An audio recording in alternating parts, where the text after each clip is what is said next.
আসসালামু আলাইকুম প্রিয় দর্শক, অন্য মঞ্চ চ্যানেলে আপনাদের সকলকে স্বাগত জানাচ্ছি। আমাদের নিয়মিত আলোচনায় আজকে অতিথি হিসেবে উপস্থিত আছেন সাংবাদিক ও লেখক, টেলিভিশনের সুপরিচিত মুখ জনাব আমিন আল রশিদ। জনাব আমিন আল রশিদ, আপনাকে আমাদের এই অনুষ্ঠানে স্বাগত জানাচ্ছি। ধন্যবাদ কামাল ভাই, আমার সৌভাগ্য যে আপনার সঙ্গে বুঝতে পারলাম। না, আপনাকে আসলে এই জন্যই আমার সবাইকে অনেকে আপনাকে চেনেন, টেলিভিশনে বিভিন্ন সময় দেখেছেন। আপনি একাধিক টেলিভিশনের অনুষ্ঠানে অ্যাঙ্কর হিসেবে কাজ করেছেন এবং আপনি আমার অত্যন্ত প্রিয় অ্যাঙ্করদের মধ্যে একজন। তো বাট আপনি অতিথি হিসেবে রাজনৈতিক আলোচনা অফ স্ক্রিনে অনেক করেন, কিন্তু স্ক্রিনে খুব একটা করতে আমি দেখিনি। তো আমি সেই সুযোগটা নেওয়ার চেষ্টা করলাম যে আমার দর্শকদেরকে আমি মূলত লিখি, লেখার মধ্যে থাকি আর কি বেশি। আচ্ছা, তাহলে এটা তো আরো একটা ভালো, আমার দর্শকরাও জানলেন যে উনি নিয়মিত বিভিন্ন পত্রপত্রিকায় লেখালেখি করেন। সম্ভব হলে আপনি দেখবেন। আমি আজকে আলোচনার প্রসঙ্গে চলে আসি সরাসরি। একটা জিনিস হলো, গত কয়েকদিন ধরেই আমাদের আইন শৃঙ্খলা পরিস্থিতি নিয়ে নানা ধরনের কথাবার্তা হচ্ছে এবং আইন শৃঙ্খলা নিয়ে কথাবার্তা না হওয়ার আগেও আমরাও নিজেরাও আমাদের নিজের জীবন যাপন দিয়ে টের পাচ্ছিলাম যে আইন শৃঙ্খলা পরিস্থিতি যে ব্যাপক অবনতি হয়েছে। তার মধ্যে আমাদের স্বরাষ্ট্র উপদেষ্টা যিনি আছেন, উনি মধ্যরাতে একটা নাটকীয় সংবাদ সম্মেলনও করলেন। কি বললেন আমি তেমন বুঝিনি, আপনি কি বুঝেছেন আমি জানি না। তার একদিন পরে দেখলাম যে আমাদের যে সেনা প্রধান আছেন তিনিও কিছু কথাবার্তা বললেন এবং উনি আইন শৃঙ্খলা কেন নষ্ট হচ্ছে তার কারণ হিসেবে কিছু কারণ উল্লেখ করলেন। নিজেদের মধ্যে হানাহানি করলে পরে আইন শৃঙ্খলা যারা নষ্ট করতে চায় তারা একটা বাড়তি সুযোগ পায়, এ কথাও বললেন। তো এমন পরিস্থিতিতে সেনা প্রধানের এই যে বক্তব্য, যেটা আমরা বিভিন্ন আপনার ভিডিওতে দেখেছি, নিশ্চয়ই আপনিও দেখেছেন, এখানে নানা ধরনের ইঙ্গিত আছে, নানা ধরনের সতর্ক বার্তা আছে। তো আমি আইন শৃঙ্খলা এবং তার সঙ্গে সেনা প্রধানের বক্তব্য, এই দুটো মিলিয়ে আপনার কি মূল্যায়ন, আপনার কি অনুভূতি, সেটা একটু আপনার কাছ থেকে শুনতে চাচ্ছি। জি কামাল ভাই, অনেক ধন্যবাদ। আমরা শুরু করি। গতকালকে মধ্যরাতেই আপনি খেয়াল করেছেন যে আমাদের একজন উপদেষ্টা আসিফ মাহমুদ, উনি টহলে বেরিয়েছিলেন রাজধানীর আইন শৃঙ্খলা পরিস্থিতি দেখবার জন্য, এবং বেশ অনেক রাতেই সাংবাদিকরাও ছিলেন সঙ্গে। তো আমি একটা টেলিভিশন চ্যানেলে দেখার চেষ্টা করলাম যিনি কি বলেন। তো আসিফ মাহমুদ একটা খুব ইন্টারেস্টিং কথা বলেছেন যে 5ই আগস্টের পরে অনেক বড় অপরাধ বেড়ে গিয়েছিল, কিন্তু এখন সেই বড় অপরাধ কমে গিয়ে ছোট অপরাধ বেড়েছে। ছোট অপরাধ বলতে উনি বোঝাচ্ছেন চুরি, ছিনতাই, এরকম অপরাধ। এবং তিনি মজার কথা বলেছেন যে এখন যেহেতু মানুষের হাতে হাতে স্মার্টফোন, ইন্টারনেট কানেকশন আছে, মানুষ ডিজিটালি অনেক সাউন্ড, ফলে যখনই কোথাও কোনো কিছু ঘটে কারো না কারো ফোনে সেটা ধরা পড়ে এবং তিনি সেটি শেয়ার করেন, দ্রুততম সময় সেটি ভাইরাল হয়। এবং কোনো একটা ঘটনা যখন ভাইরাল হয়, মানুষের মধ্যে প্যানিক তৈরি হয় এবং মানুষ তখন মনে করে যে সংখ্যায় বোধ হয় অনেক। অর্থাৎ আপনি খেয়াল করেন যে যখন লোকেরা চেয়ারে বসে যায়, দায়িত্বপূর্ণ পদে বসে যায়, এদের বয়ানগুলো একই রকম হয়। এবং আজকেই আমি দেখলাম যে স্বরাষ্ট্র মন্ত্রণালয়ের সিনিয়র সচিব ইনি বললেন যে আচ্ছা, খুন তো হবেই, আচ্ছা চুরি তো হবেই, আগেও হয়েছে, তার অসুবিধা কোনো, হেসে হেসে বলছেন। এটি আমি একটা খণ্ডিত অংশ দেখলাম আর কি, পুরো বক্তব্যটা আমি দেখি নাই। তার মানে কি, যে এই ন্যারেটিভ একই রকম আইন শৃঙ্খলা। এবং আপনার মনে থাকবে সাহারা খাতুন, সাবেক স্বরাষ্ট্রমন্ত্রী, ওনাকে যখনই সাংবাদিকরা প্রশ্ন করতেন যে দেশের আইন শৃঙ্খলা পরিস্থিতি কেমন, তোতা পাখির মতো একই বক্তব্য উনি বলতেন যে দেশের আইন শৃঙ্খলা পরিস্থিতি অতীতের যে কোনো সময়ের চেয়ে ভালো। একই ডায়ালগ। তো এই যখনই লোকেরা চেয়ারে বসে যান, ওনাদের ন্যারেটিভ হয় একই রকম, যে আগেও হয়েছে। তারে ভাই, আগে হয়েছিল বলে এখন হবে? তাহলে আগামীতে যারা সরকারে আসবেন তারাও বলবেন যে আগে হয়েছে। তাহলে এইভাবে চলতে থাকবে। না, যদি আগেরটাই যদি উদাহরণ হয়, তাহলে আমরা এত রক্ত, এত জীবন দিয়ে আগেরটাকে চেঞ্জ করলাম কেন? তাহলে কি ওনাদেরকেও চেঞ্জ করাটা আমাদের দায়িত্বের মধ্যে পড়ে যাচ্ছে? এবং দেখবেন যে আগের আমলে, আমরা লাস্ট সরকারের আমলে দেখেছি যে দেশে যা কিছুই ঘটুক, তেলের দাম বাড়লে পরেও কি বিএনপি জামাতের ষড়যন্ত্র। আরে ভাই, সব বিএনপি জামাতের ষড়যন্ত্র হলে তাহলে আপনি সরকারে আছেন কেন? এবং কাহিনী তাকে নিয়ে আসলে ভাই। এবং এই সরকার, এই স্বরাষ্ট্র উপদেষ্টা, আপনি যে প্রথম শুরু করলেন যেটা দিয়ে, উনি রবিবার মধ্যরাতে রাত 2:30টার দিকে উনি যে সংবাদ সম্মেলনে সে একই বয়ান যে আওয়ামী লীগের লোকেরা করছে। আরে ভাই, একটা দল, তারা গণঅভ্যুত্থানের মুখে পতন হয়ে গেছে, তারা পালিয়েছে, লোকেরা পলাতক, তো তারা এখন করছে। তো যদি আপনাদের স্পেসিফিক অভিযোগ থাকে, প্রমাণ থাকে, তা ধরে ফেলেন। অর্থাৎ এই যে ষড়যন্ত্র তত্ত্ব, এবং উনি আরেকটা মজার কথা বলেছেন কি, যেসব টাকা পাচার হয়েছে, আওয়ামী লীগ 17 বছরে পাচার করেছে, সেই টাকা ফেরত এনে সেই পাচার করা টাকা দিয়ে এখন এই স্যাবোটাজ করা হচ্ছে। দেখেন এখানে তো দুইটা মৌলিক প্রশ্ন আছে, যে এই যে টাকা পাচারের টাকা ফেরত এলো কি করে? তাহলে বাংলাদেশ ব্যাংক বলুক আমাদের যে হ্যাঁ এই গত 8 মাসে বা গত 6 মাসে এই পরিমাণ টাকা পাচার হওয়া টাকা ফেরত এসেছে, এবং সেই টাকা এখন স্যাবোটাজ হচ্ছে। হয় কি, এই যে দায়িত্বশীল লোকেরা নিজেদের দায়িত্ব এড়ানোর জন্য, নিজের ব্যর্থতা ঢাকার জন্য খুব সহজে অন্যের উপরে চাপিয়ে দেন। আগে খুব সহজ ডায়ালগ ছিল বিএনপি জামাতের ষড়যন্ত্র, এখন খুব সহজ আওয়ামী লীগের ষড়যন্ত্র, আগের দোসর কি পতিত সরকারের দোসররা এখন এটা করছে, একই ন্যারেটিভ, কোনো চেঞ্জ নাই। এবং মোহাম্মদপুরে এই সম্প্রতি যে ক্রস ফায়ারে, সোকল্ড ক্রস ফায়ারে 2 জন লোক নিহত হলো, আমরা বছরের পর বছর ধরে এই বন্দুকযুদ্ধ ক্রস ফায়ারের বিরুদ্ধে বলেছি, এবং সেইখানে প্রত্যেকটা ঘটনার পরে র্যাবের তরফ থেকে, পুলিশের তরফ থেকে যেই প্রেস ব্রিফিং এসেছে, যেই ভাষায়, যে কি দুর্বৃত্তরা গুলি করেছে, আত্মরক্ষার আইন শৃঙ্খলা বাহিনী গুলি করে, এরপরে হাসপাতালে নেওয়া গেলে কর্তব্যরত চিকিৎসক মৃত ঘোষণা করেন, সেম ন্যারেটিভ, সেম এই আমলেও। তাহলে আপনার অধ্যাপক মোহাম্মদ ইউনূসের মতো একজন মানুষ যেই সরকারের প্রধান উপদেষ্টা, তাহলে আপনি কি সংস্কারটা করবেন? আপনার বয়ানে তো কোনো চেঞ্জ নাই। আপনি তাহলে কি চান? আমি কিন্তু একটু কনফিউজ হয়ে যাচ্ছি, তবে আমি বলি আপনার কি চান?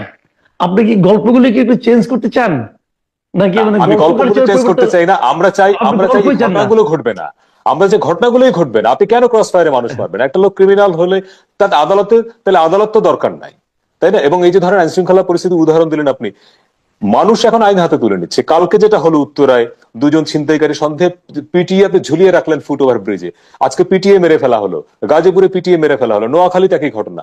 তাহলে আপনি যদি পিটিয়েই মেরে ফেলেন, তাহলে আদালতে তো এটা প্রমাণিত হলো না সে লোক আদৌ ছিনতাইকারী কিনা। ধরে নিলাম যে ছিনতাই হাতে নাতে ধরেছেন আপনি, তাহলে পিটিয়ে মেরে ফেলতে পারেন। এবং আজকে স্বরাষ্ট্রমন্ত্রীকে স্টেটমেন্ট দিলেন যে কেউ আইন হাতে তুলে নেবেন না, একই ডায়লগ। আইন বাংলা সিনেমায় আমরা দেখেছি, আইন হাতে নিজের হাতে তুলে নেবেন না, একই রকম।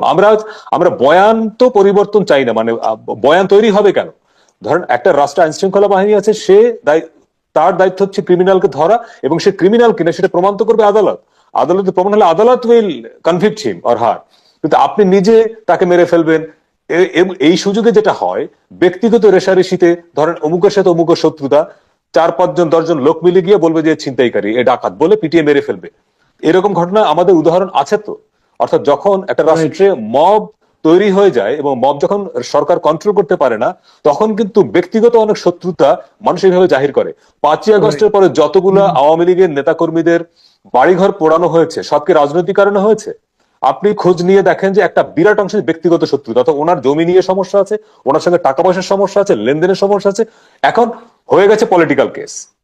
মানে এই মবকে থামাইতে গত 6 মাসে আপনি দেখেন, আইন শৃঙ্খলা পরিস্থিতি যদি আপনি বলতে যান, গত 6 মাসে এই সরকার মব থামাতে পেরেছে?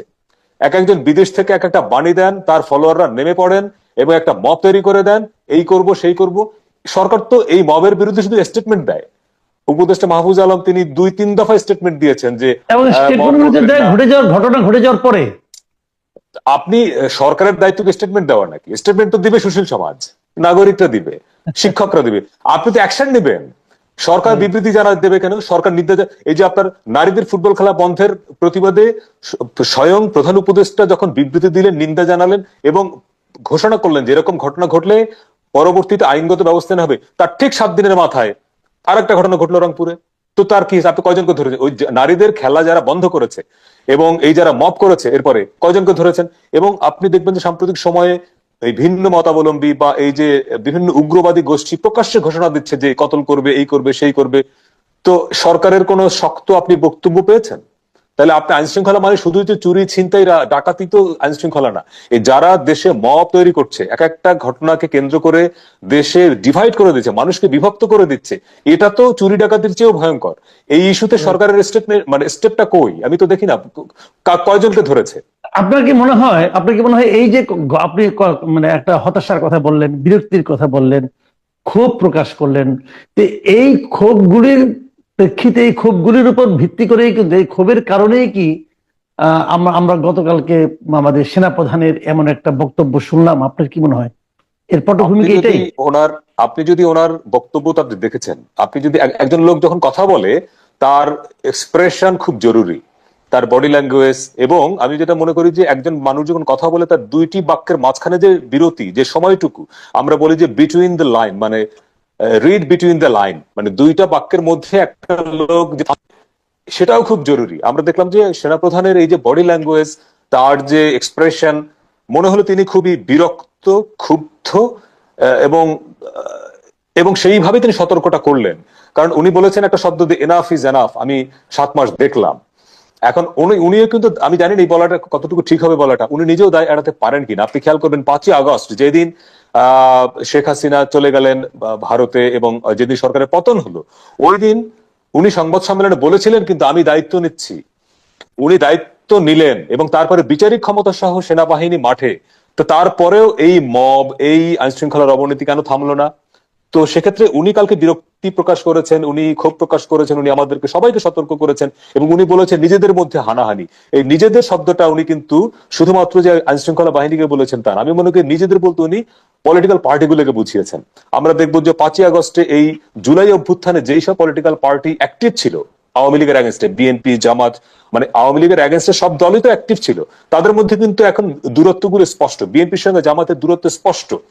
এবং উনি হয়তো এটা মিন করেছেন যে নিজেদের মধ্যে হানাহানি, বিভেদ, এবং একই সঙ্গে মানুষের মধ্যে, আপনি সোশ্যাল মিডিয়ায় দেখেন না মানুষের মধ্যে বিভেদ কি পরিমাণ বেড়েছে। উনি সবকিছু মিলিয়ে উনি মনে হয়েছে উনি খুব ডিস্টার্ব। কিন্তু আমি যদি নাগরিক হিসেবে প্রশ্ন করি যে আপনি তো দায়িত্ব নিয়েছিলেন এবং আপনার সেনাবাহিনী তো মাঠে বিচারিক ক্ষমতা সহ আছে, তো তারা প্রপার দায়িত্বটা পালন করতে পারছে কিনা? যদি না পারে তাহলে আত্মসমালোচনাটা করেন যে আমার বাহিনী কেন কাজ করতে পারছে না। উনি অনেকগুলো কথা বলেছেন যে কেন পারছে না পুলিশ বা এই বিভিন্ন বাহিনী, তারা এখন ডিস্টার্ব, তারা এখন বিচারিক প্রক্রিয়ার মধ্যে আছে, অনেকে পলাতক, অনেকে জেলে, অনেকে ইনভেস্টিগেশন হচ্ছে। এখন কথা যে ইনভেস্টিগেশন তো হবে, তার অর্থ কি এই যে একটা রাষ্ট্রীয় বাহিনী সে কাজ করবে না? সবার বিরুদ্ধে তো অ্যাকশন হবে না, সবাই তো অ্যারেস্ট হবে না, সবার বিরুদ্ধে তো বিচার হবে না।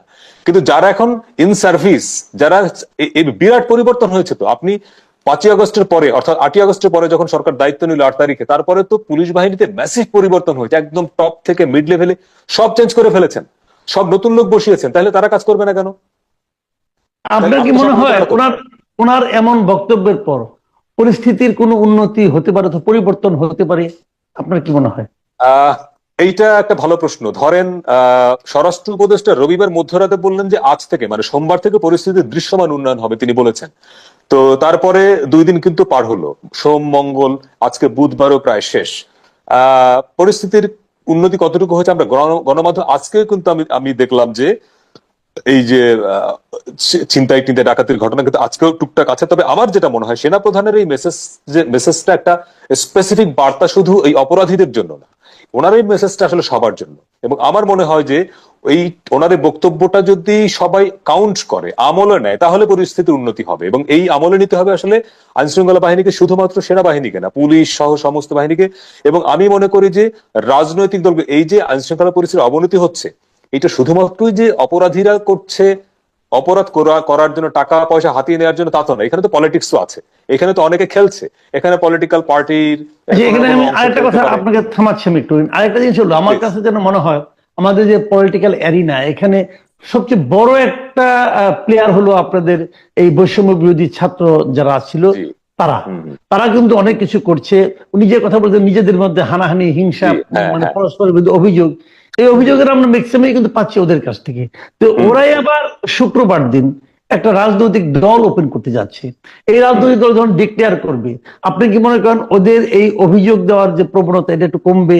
কিংবা পুরো রাজনৈতিক সিচুয়েশনে সেনাপ্রধান যে আহ্বানটা জানিয়েছেন, সেই আহ্বানের কিছু ইতিবাচক দিক দেখতে পারবেন? অথবা এই রাজনৈতিক দলের ভবিষ্যতে আপনার মূল বক্তব্য, আশাবাদ কতটুকু?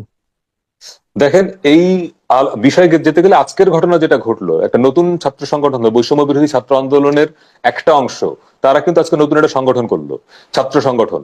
এবং এই দিনই মর্নিং শোজ দ্য ডে আপনি দেখেন যে তারা মারামারি করলো, ওখানে হাতাহাতি হলো, 2 জন আহত হলেন সমন্বয়ক। এবং তাদের অভিযোগটাকে বৈষম্য করা হয়েছে। জুলাইয়ের অভ্যুত্থানটি হয়েছিল একটি শব্দের উপরে, বৈষম্য, এবং তাদের সংগঠনটার নাম বৈষম্য বিরোধী ছাত্র আন্দোলন। এবং তারা সরকারি চাকরিতে বৈষম্যর অবসানে তারা যে আন্দোলনটি করলো বৈষম্য বিরোধী ছাত্র আন্দোলনের ব্যানারে, সেই সংগঠনের নেতারা এখন তাদের বিরুদ্ধেই বলছে, বৈষম্যের অভিযোগ আনছে যে এই যে কমিটি করা হলো, এটা সব হয়ে যাচ্ছে ঢাকা ইউনিভার্সিটি কেন্দ্রিক, পাবলিক ইউনিভার্সিটি কেন্দ্রিক, প্রাইভেট ইউনিভার্সিটির প্রতিনিধিত্ব এখানে নাই, এই অভিযোগে আজকে ওখানে বিক্ষোভ হলো, মিছিল হলো, মারামারি হলো।